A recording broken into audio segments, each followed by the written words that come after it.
लहान मुलांच्या उज्ज्वल भविष्यासाठी त्यांच्यात लहानपणापासूनच चांगल्या सवयी रुजवाव्या लागतात. कारण चांगल्या सवयीमुळेच मुलांची चांगल्या प्रकारे जडणघडण होत असते.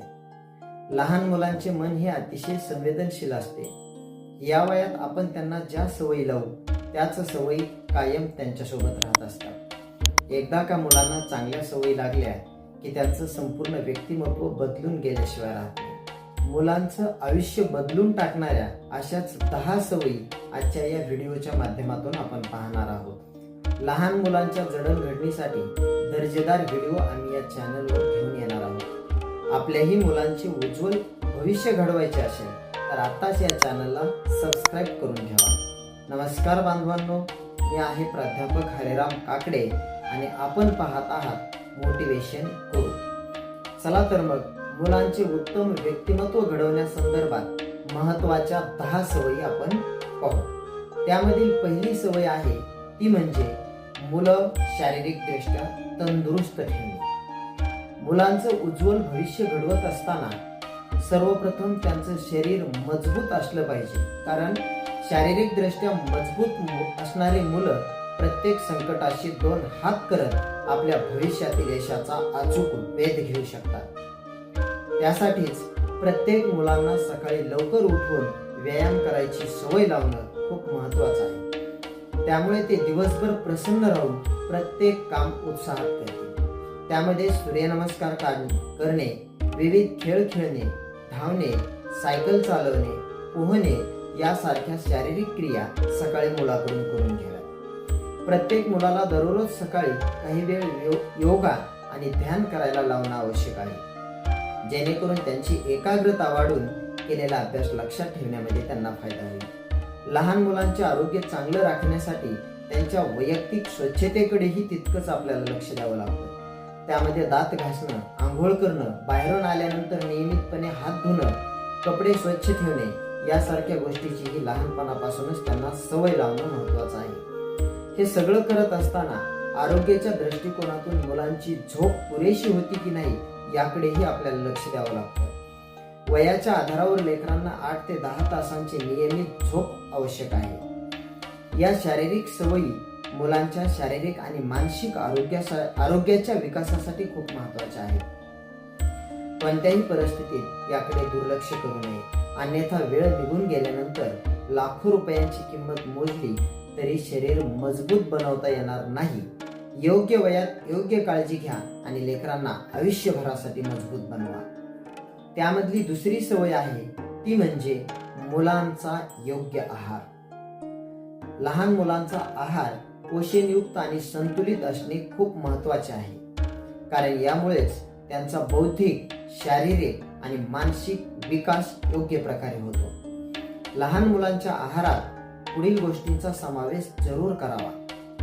स्नायूंच्या विकासासाठी महत्त्वाचे असणारे प्रोटीन्स अर्थात प्रथिन मिळण्यासाठी लेकरांच्या आहारामध्ये अंडी, कोंबडीचं मांस, मासे, कडधान्ये, टोफू, सोयाबीन आणि दूध यांचा समावेश वारंवार असावा. ऊर्जेचा मुख्य स्रोत म्हणून ओळखले जाणारे कार्बोहायड्रेट्स मिळण्यासाठी लेकरांच्या आहारामध्ये संपूर्ण धान्य, ज्वारी, बाजरी, ओट्स, रताळे, बटाटे यांचा समावेश असावा.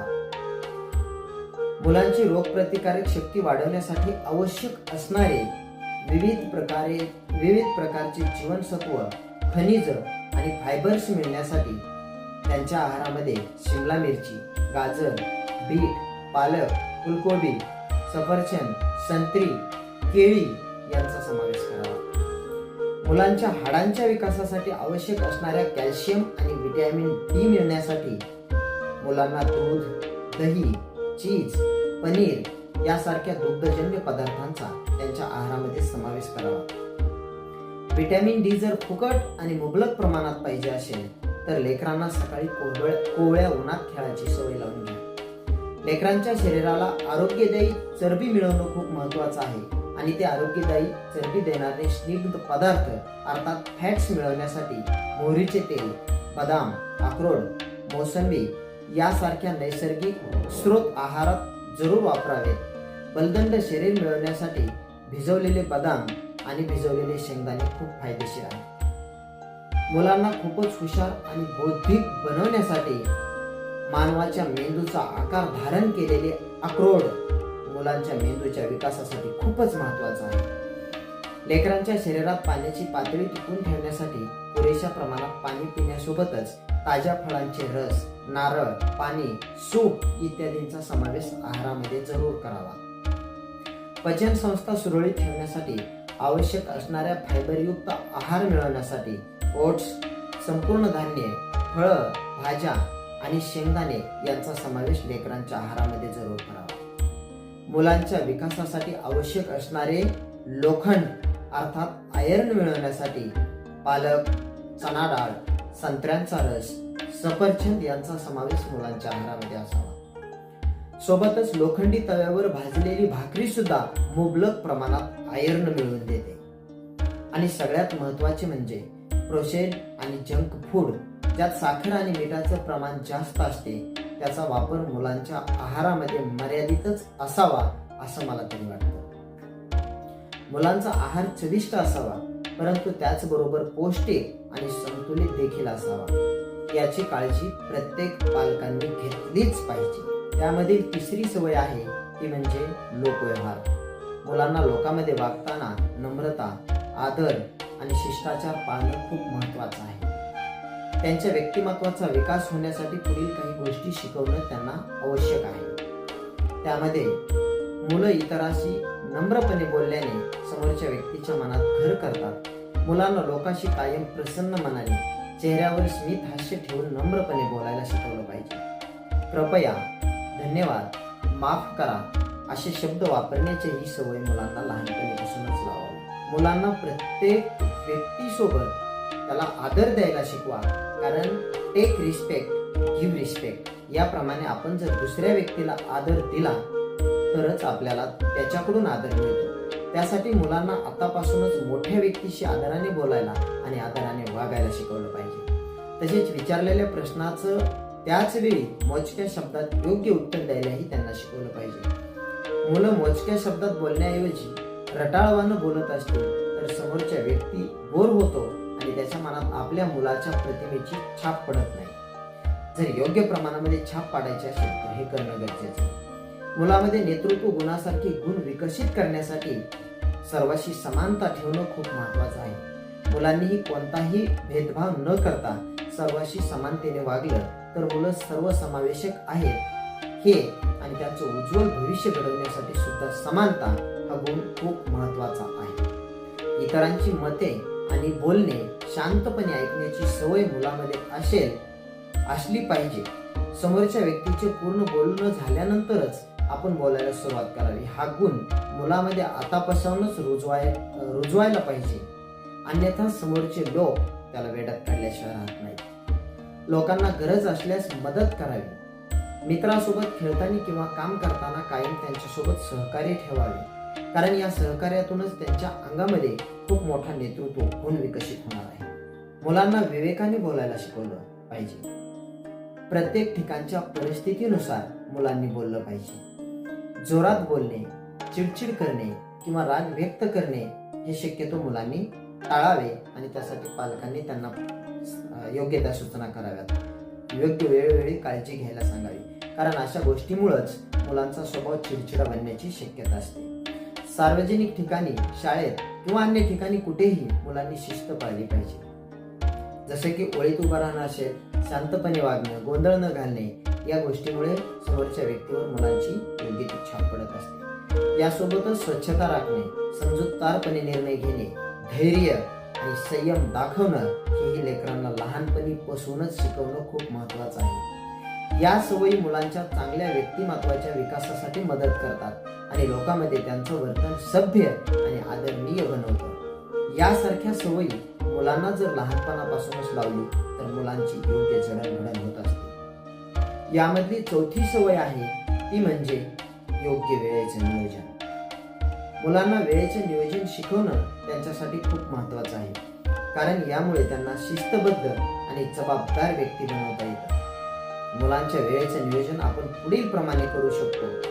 त्यामध्ये योग्य त्या वेळेनुसार आपण बदल करू शकता. परंतु सर्वसाधारणपणे अभ्यास, खेळ, जेवण झोप आणि इतर दैनंदिन कामासाठी ठराविक वेळ ठरवून त्यानुसार मुलांना एक वेळापत्रक बनवून वागायला शिकवलं पाहिजे, जेणेकरून मुलांना वेळेची किंमत कळायला लागेल.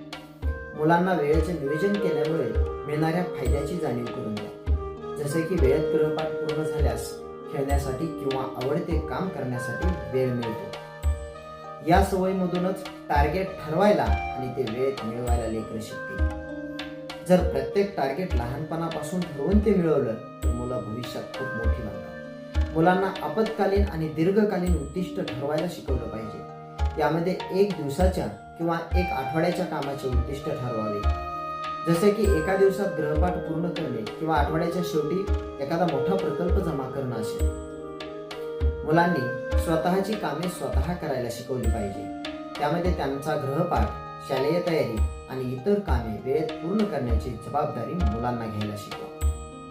मुलांना दररोज अभ्यासासाठी ठराविक वेळ दिली पाहिजे. यावेळी त्यांना शांततेत आणि लक्ष केंद्रित करून अभ्यास करायला शिकवा, जेणेकरून जास्तीत जास्त मुलांच्या लक्षात राहते.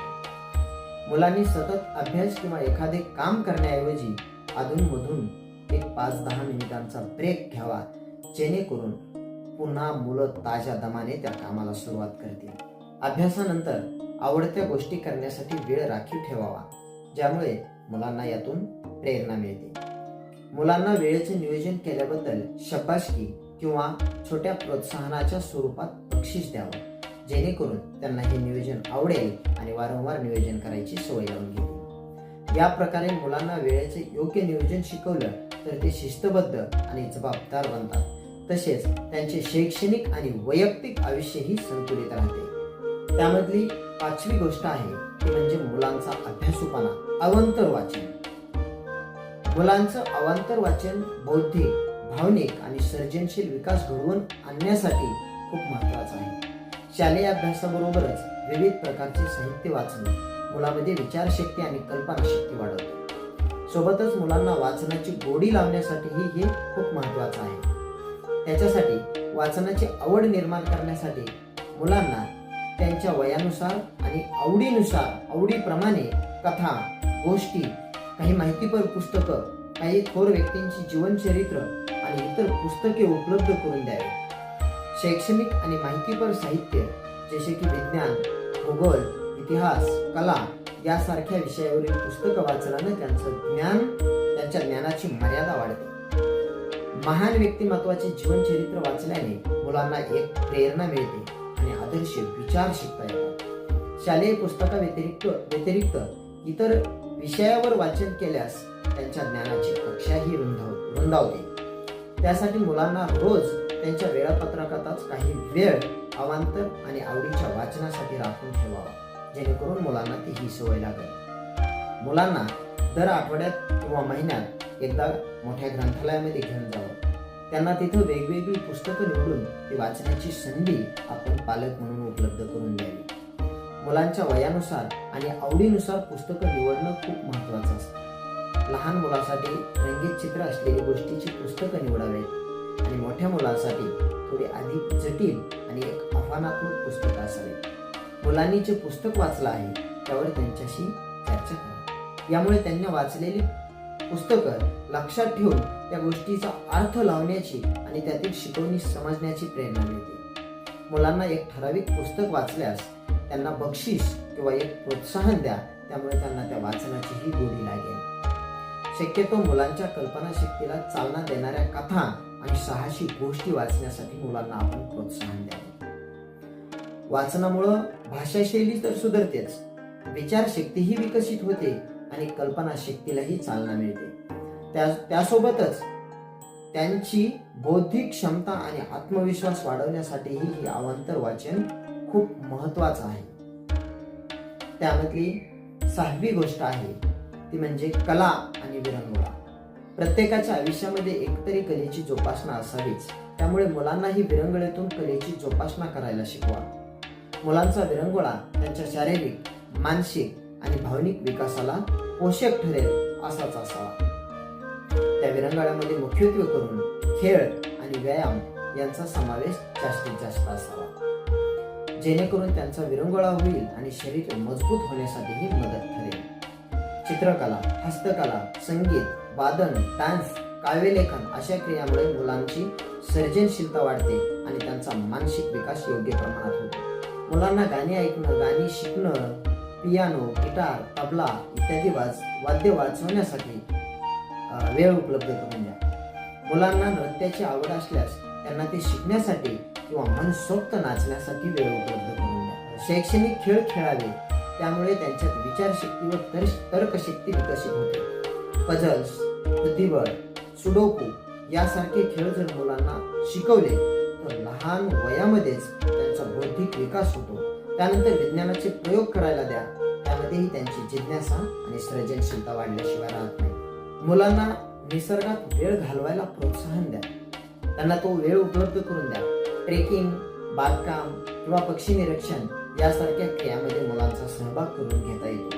त्यामुळे विरंगुळाही होतो. विरंगुळा नेहमी सकारात्मक असावा, जिथे मुलांना मजा तर येईलच, पण त्याचबरोबर त्यांचे शरीर आणि मानसिक आरोग्यही सुधारेल.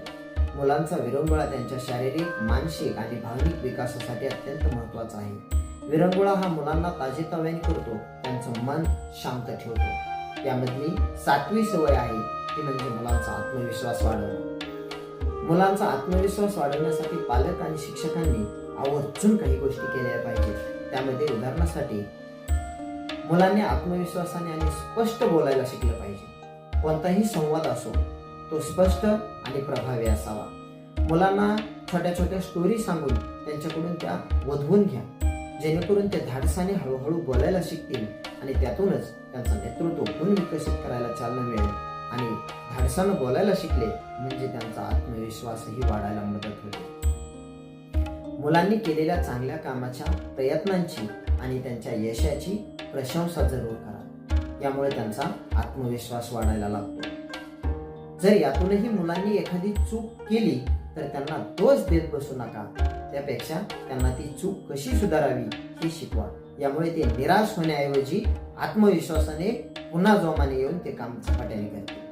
मुलांना त्यांच्या छोट्या छोट्या गोष्टीबाबत निर्णय घेण्याची संधी उपलब्ध करून द्या, यामुळे त्यांना जबाबदारीची जाणीव होते आणि त्याच्यामधूनही त्यांचा आत्मविश्वास वाढायला लागतो.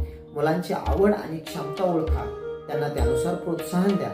जेव्हा मुलं त्यांच्या आवडीची गोष्ट करतात तेव्हा त्यांचा आत्मविश्वास नैसर्गिकरित्या वाढलेला असतो. मुलांना प्रेरणादायी व्यक्तिमत्वाबद्दल सांगून त्यांचा आदर्श ठेवायला शिकवा, यामुळे मुलांना एक सकारात्मक दिशादर्शन मिळते. छत्रपती शिवाजी महाराज, डॉक्टर बाबासाहेब आंबेडकर, स्वामी विवेकानंद या अशा काही महापुरुषांच्या गोष्टी सांगून त्यांना ते वाचायला प्रोत्साहन द्या. मुलाशी नेहमी सकारात्मक बोला आणि त्यांच्या भावनांचा आदर करणं खूप महत्त्वाचं आहे. त्यांच्याशी संवाद साधताना त्यांचा आत्मबल वाढवा. मुलांची शारीरिक आणि मानसिक आरोग्य चांगले असेल तर त्यांचा आत्मविश्वास ऑटोमॅटिक वाढतो. त्यासाठी नियमित व्यायाम, योग, खेळ अशा काही गोष्टीकडे आवर्जून वारंवार लक्ष द्या. फक्त यशालाच महत्त्व न देता मुलांच्या प्रयत्नांची प्रशंसा करा, त्यामुळे ते एखादा अपयश आल्यानंतरही कायम प्रयत्नशील राहतील, यासाठी आपण प्रयत्न करत राहा. हे उपाय नियमित जर वापरले तर मुलांचा आत्मविश्वास नक्कीच वाढतो आणि ते जीवनातील आव्हानाशी समर्थपणे सामना करू शकतील, याचा मला विश्वास आहे. त्यामधली 8वी सवय आहे ती म्हणजे समोरच्या व्यक्तीवर प्रभाव पाडणं. लहान मुलांनी समोरच्या व्यक्तीवर सकारात्मक प्रभाव पाडण्यासाठी पुढील कौशल्ये आणि सवयींचा अंगीकार करणं खूप महत्त्वाचं आहे. यासाठी मुलं समोरच्या व्यक्तीवर आपला प्रभाव पाडतील आणि त्यामधील सर्वात महत्त्वाचे आणि काटेकोर पाळायचे नियम आहेत ते म्हणजे मुलांनी नेहमी समोरच्या व्यक्तीशी नम्रपणे आणि आदरानेच बोललं पाहिजे. वय ओळखा, परिस्थिती काहीही असो, नम्रता आणि आदर कायम ठेवणं हे महत्त्वाचं आहे. मुलं बोलताना त्यांच्या चेहऱ्यावर कायम स्मित ठेवणं हे मुलांना प्रिय आणि आकर्षक बनवतं. स्मित हास्य समोरच्या व्यक्तीवर आपला चांगला प्रभाव पाडतं आणि सकारात्मक ऊर्जा निर्माण करून देतं. मुलांनी समोरच्याचे बोलणे काळजीपूर्वक ऐकावे आणि योग्य वेळी योग्य प्रतिसाद द्यावा. चांगले श्रोते असणं हे एक महत्त्वाचं कौशल्य आहे, जे समोरच्या व्यक्तीला आपल्याबद्दल चांगली भावना निर्माण करून देतं. वेळेचे योग्य पालन करणं, शिष्टाचार पाळणं, स्वच्छता राखणं या चांगल्या सवयी मुलांच्या व्यक्तिमत्वावर चांगला प्रभाव पाडत असतात आणि प्रभाव पाडल्यामुळं मुलांचं व्यक्तिमत्व आणखी सुधारत चालतं. मुलांनी नेहमी नवीन गोष्ट जाणून घेण्याची उत्सुकता दाखवावी. प्रश्न विचारल्याने समोरच्या व्यक्तीला असे वाटते की मुलं खरोखरच त्यांच्याशी संवाद साधण्यासाठी उत्सुक आहेत, जेणेकरून समोरच्या व्यक्तीही त्यांच्यासोबत संवाद साधतो. मुलांनी धीर धरून आणि संयमानं वागलं पाहिजे. कोणत्याही परिस्थितीत लगेच प्रतिक्रिया देण्याऐवजी शांत आणि विचारपूर्वक वागणं प्रभावी ठरतं. मुलांनी नेहमी आभार मानायला शिकलं पाहिजे. छोट्या छोट्या गोष्टीसाठी देखील धन्यवाद देणं समोरच्या व्यक्तीवर सकारात्मक प्रभाव टाकत असते. त्यामुळे धन्यवाद हे 2 शब्द बोलायला मुलाला कायम शिकावं. मुलांनी शाळा, घर आणि सार्वजनिक ठिकाणी योग्य आचरण ठेवावं. चांगली आचारसंहिता मुलांना आकर्षक आणि आदरणीय बनवते. हे सर्व गुण जर मुलामध्ये लहानपणापासून विकसित व्हायला लागले तर त्यांचं व्यक्तिमत्व अधिक आकर्षक आणि प्रभावी होईल, ज्यामुळे ते सहजच समोरच्या व्यक्तीवर सकारात्मक प्रभाव पाडतील. यामधली 9वी सवय आहे ती म्हणजे मुलांचे ध्येय निश्चित करणे. लहान मुलांनी ध्येय निश्चित करणं हे त्यांच्या मानसिक, शारीरिक आणि भावनिक विकासासाठी अत्यंत महत्त्वाचं असतं. ध्येय निश्चित केल्याने मुलामध्ये एकाग्रता वाढते, जबाबदारी आणि आत्मविश्वास वाढतो. ध्येय निश्चित कसे करावे यासाठी काही उदाहरणं मी सांगतो. बाकी उदाहरणं तुम्ही मनानेही देऊ शकता. लहान मुलांना खूप मोठे ध्येय देण्याऐवजी सोपी आणि लहान लहान ध्येय निश्चित करायला सांगा. जसे की दररोज 10 पानं वाचणं, विशिष्ट वेळेत गृहपाठ पूर्ण करणे किंवा आठवड्यामध्ये एक नवीन कौशल्य विकसित करणे. मुलांची आवड आणि क्षमता ओळखून त्यांना ध्येय ठरवायला मदत करा. जर मुलांना खेळ, संगीत, कला आणि वाचनाची आवड असेल तर त्या क्षेत्रामध्ये ध्येय निश्चित करणं त्यांना उत्साही वाटेल आणि आपणही त्यांच्यासाठी त्याच गोष्टीकडे वळवा. मुलांचं ध्येय कधीही स्मार्ट असावं. म्हणजे काय? ध्येय स्पष्ट असावं. जसं की मी दररोज 30 मिनिटं पुस्तक वाचेन. ध्येय मोजता येणार असावं, म्हणजे मुलांची प्रगती आपल्याला समजून येईल.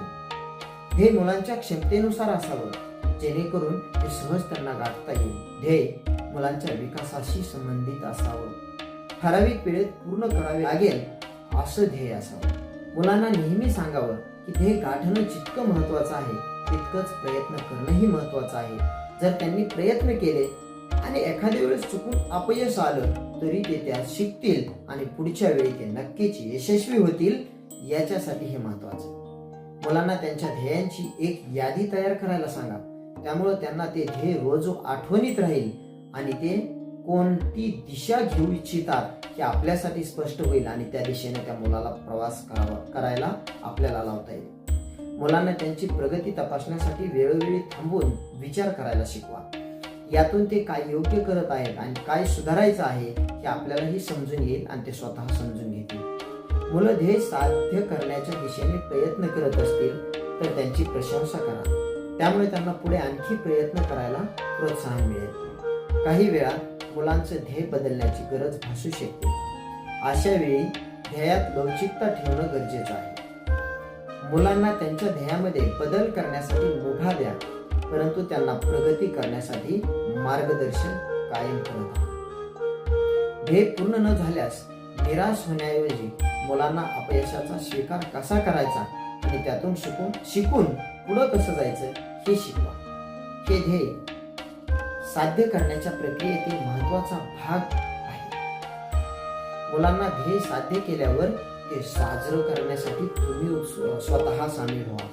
यामुळे त्यांना आणखी प्रेरणा मिळते आणि ते नवीन नवीन ध्येय ठरवण्यासाठी उत्सुक होतील. या पद्धतीने मुलं ध्येय निश्चित करायला शिकली तर त्यांचं भविष्य अधिक यशस्वी आणि संतुलित होईल. आणि मुलांच्या जडणघडणीमधली शेवटची सवय आहे ती म्हणजे कायम जिंकणे. मुलांना कायम जिंकण्याची सवय लावा, कारण याच्यामधून त्यांना जिंकणे यामधून ते कायम प्रेरित होऊन प्रत्येक काम पूर्ण ताकदीने आणि पूर्ण क्षमतेने करतील. आणि अर्थात ते जर पूर्ण ताकदीने एखादं काम करत असतील तर ते नक्की जिंकल्याशिवाय राहत नाही. हा विश्वास त्यांच्यामध्ये निर्माण करून द्या. परंतु कधी कधी मुलांना कायम जिंकण्याची सवय लावणं त्यांच्या व्यक्तिमत्व विकासासाठी आणि मानसिक संतुलनासाठी चुकीचीही होऊ शकते. यामुळे काही नकारात्मक परिणाम त्यांच्यावर होऊ शकतात, जसे की अपयशाचा स्वीकार न करता तणाव आणि निराशा येऊ शकते. परंतु मुलांना प्रयत्नशील आणि प्रतिस्पर्धी बनवण्यासाठी आणि योग्य दृष्टिकोन ठेवण्यासाठी काही गोष्टींची नक्कीच मदत होती, त्या आपल्या प्रत्येकाला पाळणं गरजेचं आहे. मुलांना सांगायला हवं की प्रत्येक वेळी जिंकणं शक्य असतं, परंतु कधी कधी त्यामधून अपयशही येतं, त्यामधून आपण हरतोही. त्यावेळी हरणं पण महत्वाचं आहे, पण त्यामधून आपण काय शिकलो आणि त्यामधून आपण पुन्हा प्रयत्न कसे करणार हेही मुलांना नेहमी शिकवलं पाहिजे. मुलांना नेहमीच आपल्या प्रयत्नावर लक्ष केंद्रित करायला शिकवा, फक्त यशावर नाही. जेव्हा ते हरतात तेव्हा त्यांचे प्रयत्न अधोरेखित करा आणि ते प्रयत्न किती चांगले केले यावर त्यांना प्रोत्साहन द्यायला विसरू नका. मुलांना स्पर्धात्मकतेची भावना शिकवणं आवश्यक आहे, पण त्याच वेळी त्यांना कसे शांत आणि संतुलित राहायचं हे देखील शिकवायला हवं. यामुळे त्यांना कायम जिंकण्याचा आनंद तर मिळेलच, पण हरल्यानंतर सुद्धा ते तणावग्रस्त होणार नाही. हरणं आणि जिंकणं हे दोन पैलू आहेत, कोणतंही येऊ शकतं. मुलांना अपयशाच्या प्रसंगी त्यातून शिकायचं आहे हेही शिकवा. अपयश हा प्रगतीचाच भाग आहे. अपयशातून शिकून पुढे जाणं हे खूप मोठं यश आहे हे त्यांना दाखवून द्या. त्यामध्ये त्यांना त्यांच्या चुका दाखवून द्या आणि त्या चुका पुढच्या वेळी कशा सुधारायच्या हे एक सांगा. कायम जिंकण्याची इच्छा बाळगताना धीर आणि संयम महत्वाचा असतो.